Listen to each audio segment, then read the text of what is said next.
Tengan todos muy buenas noches.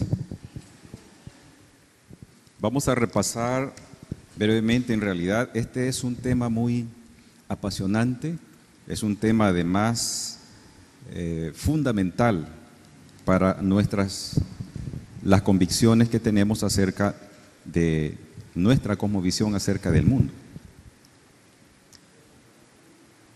Cualquier persona que no responda a las preguntas esenciales de la vida, irremediablemente estará perdido. Esas preguntas que han estado presentes a lo largo de las épocas en la mente de los seres humanos. ¿Por qué estoy aquí? ¿Cómo comenzó todo? ¿Hacia dónde voy? ¿Hay un propósito para la existencia? Parece que fueran preguntas que todos damos por sentado, pero durante siglos ha sido un tema de estudio para las mentes más creativas de este mundo. Así que vamos a repasar lo que la Biblia enseña acerca de la creación. Y debido a que esto es esencial para nuestro desarrollo espiritual, es por lo tanto importante que lo tengamos claro. El relato bíblico es sencillo. Y alguien puede preguntarse, bueno, ¿qué es un día en términos astronómicos? Es el tiempo que tarda la Tierra en hacer una vuelta completa sobre su eje. Y en términos astronómicos, un año es el tiempo que tarda la Tierra en completar su órbita alrededor del Sol. Un mes es el tiempo que tarda la Luna en completar una vuelta alrededor de la Tierra. ¿Y la semana? Interesante, porque la semana no tiene una explicación astronómica. Y sin embargo, a lo largo de los siglos, todas las civilizaciones han desarrollado su vida tomando como base la medición del tiempo en periodos de 7 días. Interesante. La semana es el tiempo que Dios tardó en crear todo lo que existe. En eso creemos. La Biblia dice que Dios creó los cielos y la tierra, el mar y todas las cosas que en ellos hay, y aparecieron en forma instantánea. ¿De qué manera fueron traídos a existencia? Dice en el Salmo 33, versículo 6, quiero que me acompañen, la manera en que Dios trajo a la existencia todo lo que existe.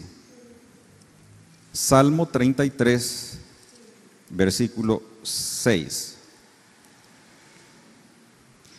Por la palabra del Señor fueron hechos los cielos y todo su ejército por el aliento de su boca.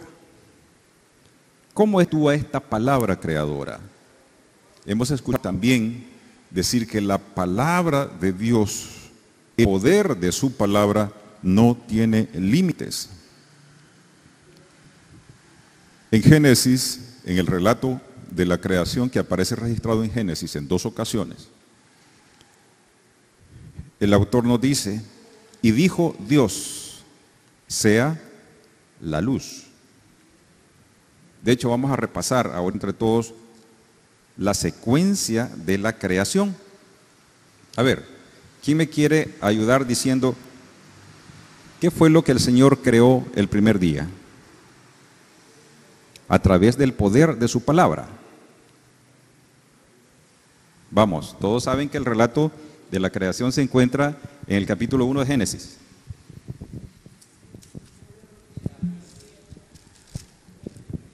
¿Perdón? La luz. Mi hermana dice aquí que Él creó los cielos y la tierra. Hay una aparente contradicción, porque más adelante se nos dice que en el 4º día fueron creados la luna, las estrellas y los planetas. Bueno, lo que ocurre es que el sentido que se le da en el original griego es cuando Dios en el principio creó los cielos y la tierra, se refiere en forma genérica al completo o a lo completo de su creación. Sin embargo, esos periodos de 24 horas que dijo hoy fue la tarde y la mañana del primero, del segundo hasta el séptimo día, dijo Dios sea la luz en el primer día. En el segundo día, porque antes de eso, dice el relato que la tierra estaba desordenada y vacía. Es decir, era un planeta o era una cosa amorfa. No tenía luz porque todo era oscuridad. Sin embargo, el primer día Dios llamó a la luz y fue creada. El segundo día, ¿quién me ayuda? ¿Qué ocurrió el segundo día? Creó la atmósfera, es decir, separó las aguas, la atmósfera de las aguas que estaban rodeando la superficie de la tierra. El tercer día, ¿qué creó Dios el tercer día a través del poder de su palabra? ¿Qué dijo Dios? Sepárese, es decir, juntó las aguas en un lado y descubrió la tierra seca por otro lado. Y además de eso, llenó la parte seca de vegetación. Es decir, en el tercer día, Dios creó también los árboles y la vegetación. Cuarto día, el sol, la luna y las estrellas. Y dijo que el sol señoreará sobre el día y la luna sobre la noche. Quinto día, las aves y los peces, según su especie, una variedad impresionante de seres vivientes. El sexto día, el hombre, pero las formas superiores de los animales terrestres, grandes bestias, y por último, él coronó también la creación, creando al ser humano. Bien, falta un día, ¿verdad? Y entonces, el séptimo día el Señor se detuvo y dijo, lo bendijo, lo santificó, lo reposó. De manera que de ahí en adelante, todas sus criaturas pudieran recordar que en 6 días había Él creado los cielos y la tierra y todo lo que existe. Muchos han cuestionado el relato de la creación. A la luz de los conocimientos actuales y de la pugna que hay entre la ciencia y la fe, algunos consideran este relato como algo fantástico. Necesariamente, irremediablemente, tenemos que contraponer dos teorías. Aunque nosotros sabemos que en lo que nosotros confiamos o creemos, aunque en nuestra limitada percepción mental la consideremos la teoría, es la verdad. Algunos han cuestionado también si los días de la creación son días literales o, como algunos dicen, son periodos largos de tiempo. Y se basan en la cita de 2 de Pedro 3:8, que dice que para el Señor un día es como 1000 años. Entonces presuponen que cada día de la creación representa un periodo largo de tiempo no precisado. Puede ser incluso de millones de años o de miles de millones de años. Sin embargo, en el análisis que hacemos como buenos estudiosos de la Biblia, concluimos que ellos han sacado de contexto lo que Pedro quiso decir, porque en el mismo versículo vuelve a decir y termina, y 1000 años son como un día. Es decir, él se estaba refiriendo a la eternidad de Dios, no tenía nada que ver con aquellos periodos de tiempo en el que él se dedicó a crear todo lo que existe.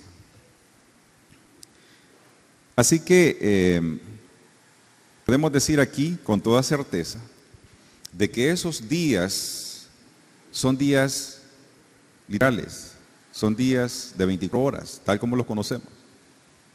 En el original hebreo, ellos contaban el tiempo de la tarde y la mañana, es decir, la tarde con las horas que le siguen en la noche y la mañana con el resto de las horas del día. No hay nada que sugiera que eso se refiere a otra cosa. De hecho, todo lo demás que ha sido escrito, todo lo que los demás autores bíblicos escriben, no tendría sentido si esos días fueran largos periodos de tiempo. De hecho, el cuarto mandamiento, que dice, acuérdate del día de reposo para santificarlo, y ustedes conocen el resto, no tendría sentido tampoco si esos periodos no fueran días literales de 24 horas. De manera que estamos seguros de que la Biblia nos muestra que la semana de la creación fue eso, una semana, no miles de millones de años, como dicen algunos. Bueno, ¿qué clase de Dios es nuestro creador? ¿Cómo es posible que, siendo una mota, un pequeño punto en el universo, ahora tenemos acceso a imágenes increíbles del mundo exterior que quedamos asombrados?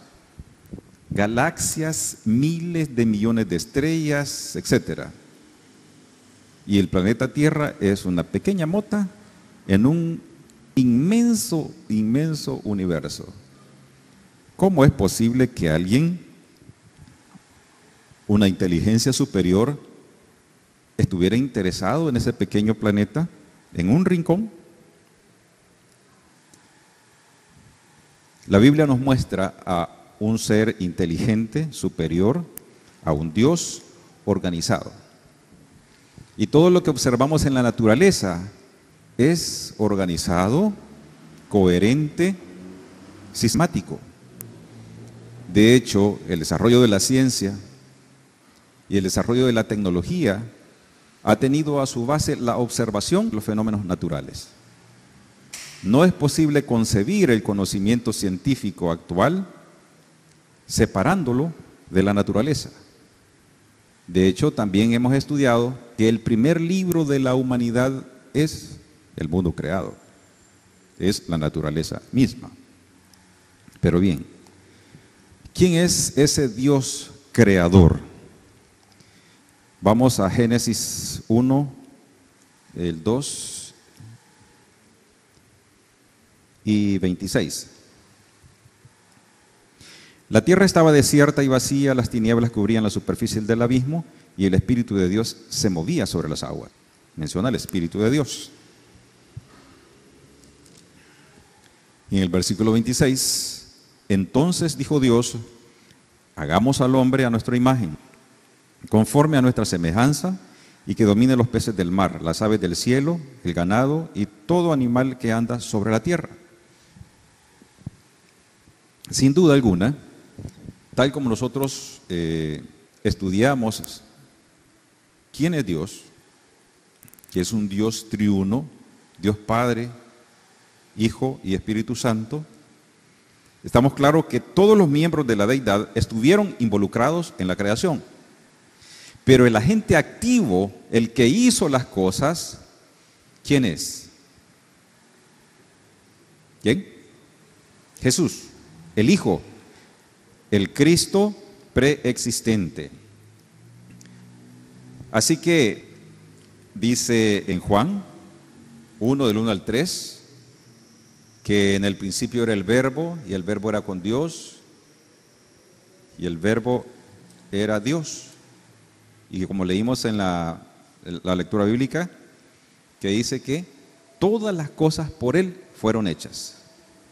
Y sin Él, ninguna cosa de las hechas hubieran sido hechas, algo así. Así que el Dios creador activo es Jesús, el que por su palabra trajo la tierra a la existencia. Pensemos por un momento cuando Dios formó al hombre. Todos conocemos muy bien el relato. Tomó la tierra y lo formó. Cabeza, cuerpo, todo como nosotros lo sabemos. ¿Qué habrá pensado el Señor Jesús cuando estaba formando la mano del primer hombre? De hecho, esta es una estructura maravillosa. Una serie de elementos que trabajando juntos hacen maravillas. Pensemos por un momento, ¿qué hacemos con nuestras manos? Pintamos, tocamos un instrumento, martillamos, taladramos, más cosas. Increíble. Es una maravilla de la mecánica, de la ingeniería. Y cuando el Señor estaba formando la mano de Adán, Él sabía que esa misma mano de su criatura se iba a volver contra Él y lo iba a crucificar. ¿Qué nos dice acerca del amor que no podemos explicar de Dios por sus criaturas? Solo vamos a Apocalipsis 13:8 y ahí vamos a entender o vamos a poder ver el amor incomprensible de nuestro Dios por el ser humano. Apocalipsis 13, versículo 8. Y la adorarán todos los habitantes de la tierra, cuyos nombres no están escritos en el libro de la vida del Cordero, que fue muerto desde la creación del mundo. Aún sabiendo, aún conociendo el calvario que sufriría, aún así Jesús sopló aliento de vida en el hombre. Así que podemos decir que nosotros mismos somos un despliegue del amor de Dios. Y todo lo que vemos en el mundo creado también está basado en el amor. Acondicionó todo para poner al hombre y a la mujer. Ahora, ¿para qué? ¿Cuál es el propósito de la creación?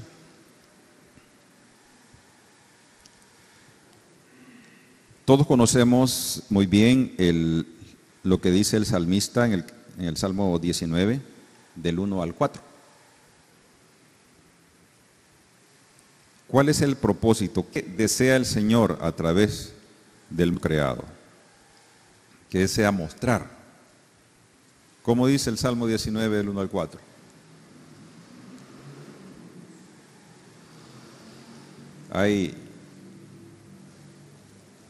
Yo me acuerdo que los clubes, eso, todo el mundo lo memoriza, ¿verdad? Los cielos cuentan la gloria de Dios y el firmamento anuncia la obra de sus manos. Un día emite palabra al otro día y una noche a la otra noche declara sabiduría.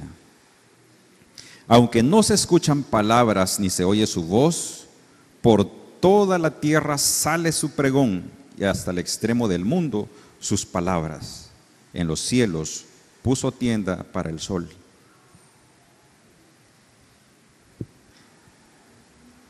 En realidad, nos detenemos a observar la naturaleza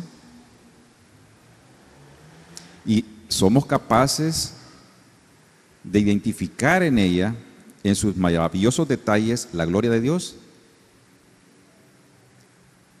Atrapados por una vorágine en una carrera autodestructiva, el ser humano ha perdido la capacidad de admirarse.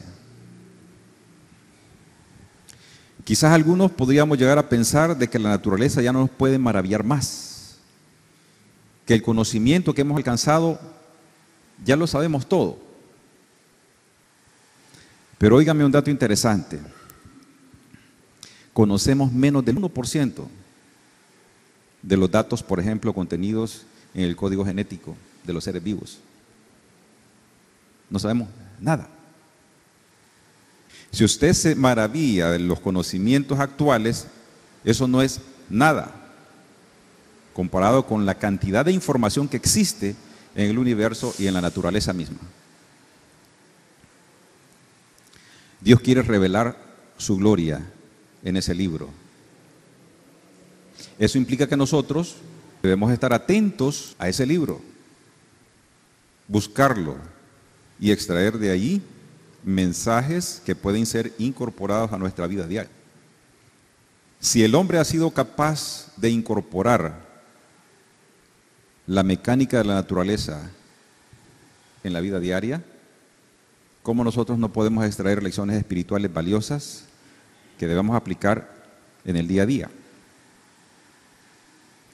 Si observamos, por ejemplo, el primer planeador inventado, Leonardo da Vinci, un genio de la mecánica y de la tecnología, estaba imitando, obviamente han copiado la naturaleza. En realidad no hemos descubierto nada, no hemos inventado nada. Hemos descubierto todo lo que está presente en la naturaleza. Así que el Señor también dice en Romanos 1:20 que Él desea que a través de la naturaleza nosotros nos sintamos atraídos por su poder. Romanos 1:20 y nos dice: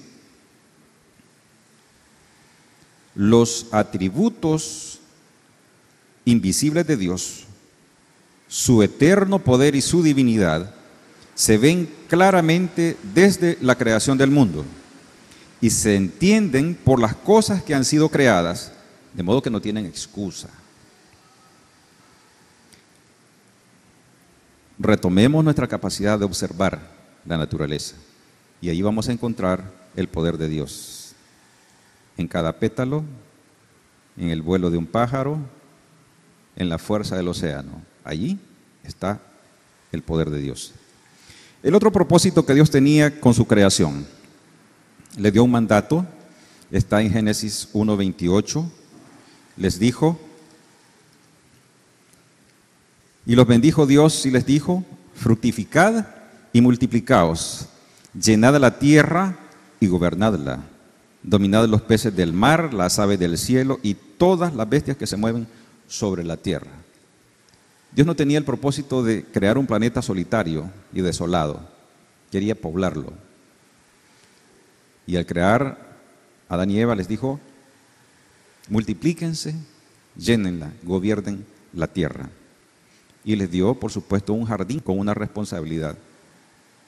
Deben cuidar de ese jardín. Bien, ahora la siguiente pregunta que debemos considerar es: ¿cuál es el significado de la creación? Ya vimos cuál es el propósito, mencionamos dos aspectos. El propósito de Dios a través de la creación es mostrar su gloria. Y número dos, poblar la tierra, poblar el mundo. Pero ¿cuál es el significado de la creación para los seres humanos? Saben que la única manera de combatir algunas conductas erradas del hombre es teniendo la certeza de que somos creados. El mejor antídoto para la idolatría consiste en aceptar que somos seres creados y de que Dios creó todo y que debemos adorar al Creador y no a los dioses que el hombre ha creado. Encontramos de eso evidencia en muchos textos bíblicos y ahí está, por ejemplo, Isaías 40, del 18 al 26, que hace referencia a eso, que muchos adoran lo que ha sido creado por el hombre. De hecho, hay una corriente de pensamiento muy fuerte que dice que Dios es la planta, un árbol es Dios, la fuerza del mar, la fuerza del viento, apartando a un Dios que está por encima de todos esos factores. Pero La Biblia nos dice claramente que Dios, el Creador, se distingue de los demás dioses que el ser humano ha creado y que ha hecho ídolos, y muchos se han dedicado a adorar las criaturas y no al Creador. Además de eso, la creación es el hecho de saber que ha creado todo, se convierte eso en el fundamento de la verdadera adoración. Desde el momento en que Él instituyó el día sábado, ese era una conmemoración. Cada séptimo día, cada sábado que venimos y venimos a la iglesia, estamos conmemorando la creación. De manera que la base o el fundamento de la verdadera acción es la creación. Lo que no dejar de mencionar también es el séptimo día que Dios mismo estableció para encontrarse con su pueblo, con sus criaturas. Y lo bendijo de manera especial. Además de eso, no solamente en ese momento, sino que para recalcar la importancia que tiene ese día, Él lo puso en el mismo centro del moral. Y es una señal eterna de que Él es nuestro Creador.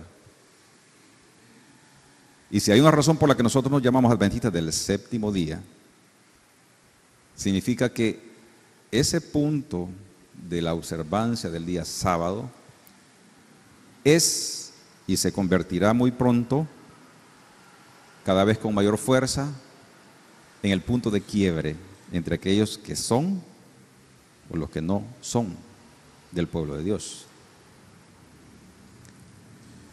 Es interesante cómo se está configurando todo desde el punto de vista social. Las autoridades civiles se están moviendo hacia eso. Y así que tener bien claro de que el séptimo día es parte de la semana de la creación, nos debería dar fuerzas, confirmar nuestra fe y de que estamos siguiendo el camino correcto. Además de eso, hay una responsabilidad por el ambiente implícita en la creación.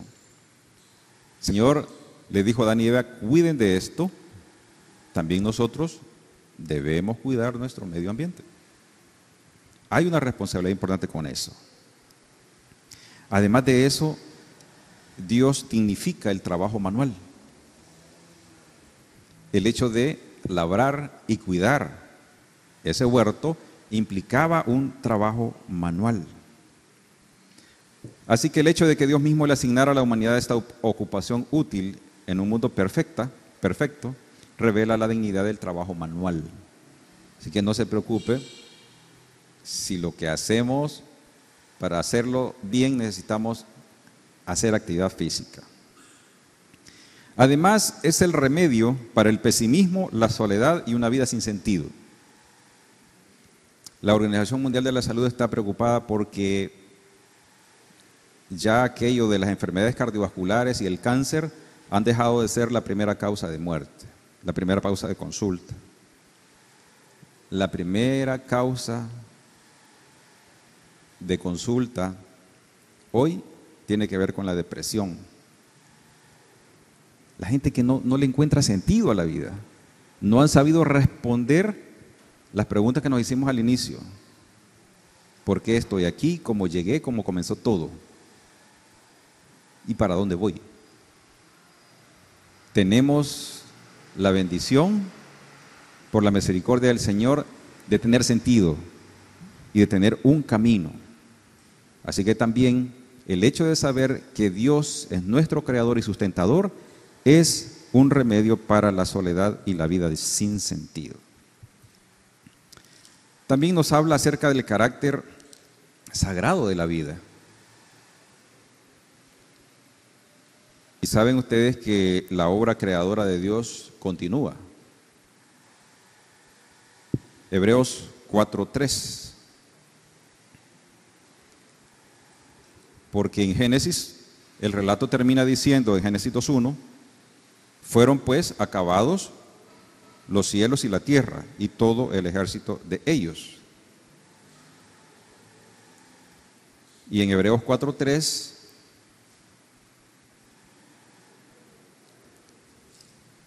nos dice,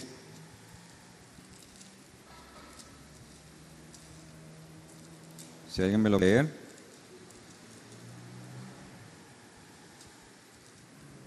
Hebreos 4:3, porque los que hemos creído entramos en el reposo, según dijo, juré en mi enojo, no entrarán en mi reposo, aunque sus obras estaban acabadas desde la creación del mundo.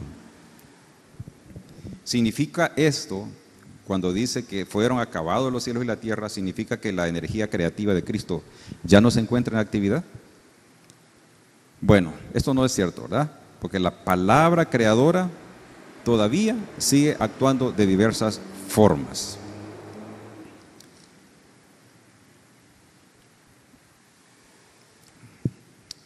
Hay también una relación entre la creación y la cruz. Como ya dijimos, lo que está escrito en Apocalipsis 13, aún él teniendo la vida de lo que de la rebelión del hombre, el amor inconcebible, el amor increíble para nosotros, lo llevó a crear todo sobre la base del amor, aún sabiendo que el hombre se levantaría en rebelión. Así que debemos estar tranquilos de que la creación también es un punto importante, punto de base para nuestra salvación. Eso es básicamente en lo que consiste la creencia número 6 de la creación. Y aunque en el mundo secular se siga insistiendo en una teoría gastada, como es la teoría de la evolución, algo que quieren meter a la fuerza en la mente de los niños, forzando a incluirlas en su currículum a muchos y universidades. Nosotros sabemos que esa teoría no tiene un fundamento, ni siquiera un sustento fuerte desde el punto de vista científico actual. Pero nosotros nos atenemos porque esta es la palabra profética más segura.